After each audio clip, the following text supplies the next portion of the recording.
You ever feel guilty for just wondering if you should feel guilty? She poured her heart out again and again over how she felt about me, but it's like, isn't she better off? Like, I told her it's hot she cuts herself, and I wasn't lying, but am I really the one here? Going by Jekka's bitch morality, abusing her was a good thing. Figured it out sooner than later, right? But then you gotta ask, would you rather be alone or have a hot, twisted bitch who demeans you in public but gives amazing head? These are the real questions that plague society. I wonder if it's like that for the other physically bisexual, mentally gay girls.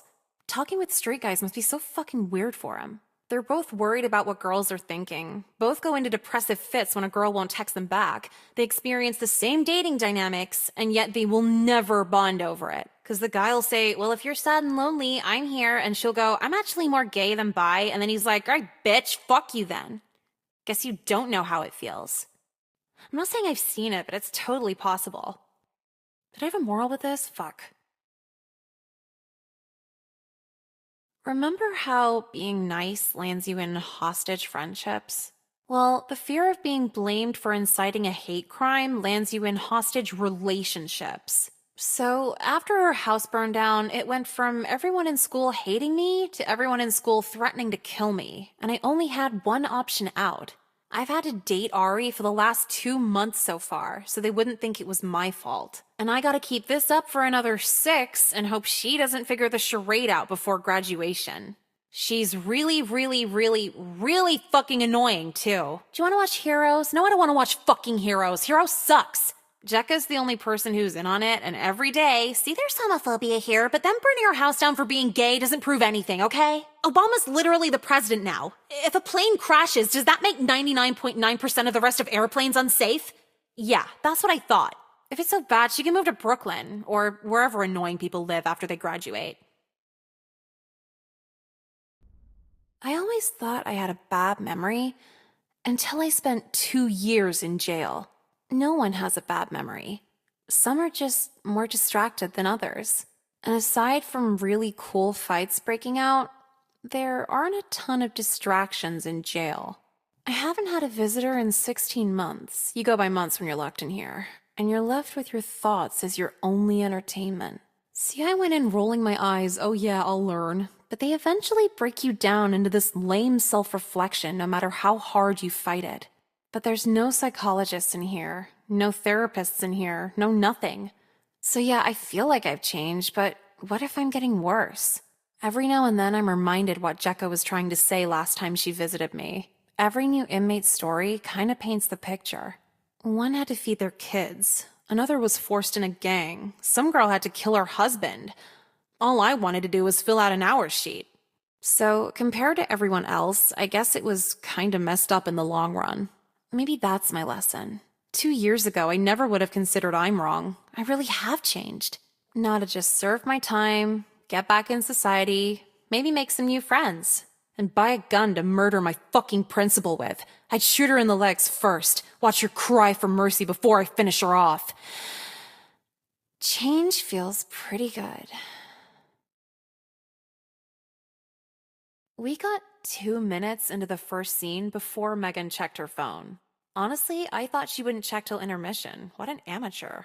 So she ran out on stage in the middle of a Romeo line, yelling out of control, and just broke down crying in front of everybody. They were taking videos, laughing. It was pretty fucking cool, actually. Then she had to go to the ER for a panic attack, and that was really fucking cool. Jekka kept asking me why I'd go through rehearsing for a whole play, even though I knew it'd end like that.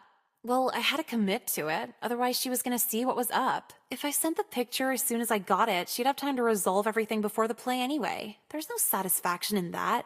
You see these movies where people kill someone for revenge, but it's like, you're gonna let them off that easy? I didn't break a single law, and this is like 10 times the payoff. She's gonna be mentally fucked for the rest of her life over this, and I just feel good about it. Now Megan's gonna end up a cat lady, 'cause any guy she dates will just remind her of me. Remind her what any girl's capable of if you push her far enough. Politics are weird. Like, really fucking weird. Like, everyone doubles down till they're eventually Hitler weird. Honestly, I just thought the school board would get her fired or something. Did not plan on the owner of a kosher deli listening in on it and calling the ADL afterward. Thanks for the heads up, Mom. Everyone involved had to go to court. Everyone. I took the stand like, I'm a kid, what do I know? And that didn't work so well. What worked better was calling the McDonald's hash browns latkes and saying uncircumcised men are disgusting, because they are. Then I was in the clear, and they went through all of Miss Ames' past, and this bitch was fucked up. In college, her thesis paper was about how interracial relationships were misogynistic against white women. You can't make this shit up. The school itself was a problem too, because every guy watches South Park, and Jew's been like the #1 insult for the last 10 years. So now Principal Lynn has a mountain of paperwork. Miss Ames is losing her teaching license, and me? I've never been more satisfied.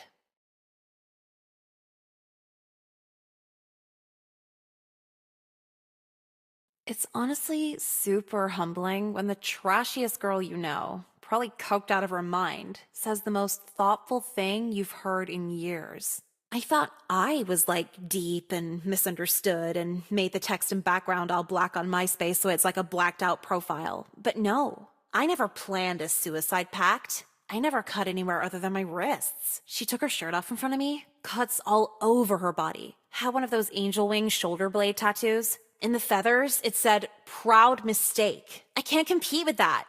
What I'm trying to say is, you could skateboard, smoke cloves, get your tongue pierced. There's always going to be a hotter bitch than you. And you just gotta accept that.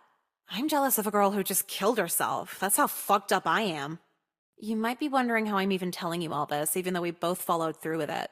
Well, I cut her little pill concoction with crushed up Flintstones vitamins. So I passed out, I had a seizure, but it was just diluted enough to where I didn't die. Can't say the same for Emily, though. Okay, so I'm not sad about it, but at least I have the serotonin to not kill myself. You know, damn well we told after we got the money. I told Jekka. Jekka showed the photo to Miss Lynn. Miss Lynn informed the school board, and the school board deemed his accusation of me unreliable because he pays for sex. My mom got a call from the principal saying I'm back in school, so I'm not homeless anymore either. Everything just kinda worked out. Aside from all the trauma I got from selling my body, but whatever. Jekka was worried he'd get revenge on me because I snitched. You know, cardinal street rule. But honestly, street rules don't really exist when you're actually living on the street. Everyone's gonna have an opinion on what I did to survive. But let's see you homeless with no one to crash with. Those upper favors are gonna start sounding real convenient. Then again, you're probably not as pretty as me, so you'd only get paid for lower favors. Bend over, bitch.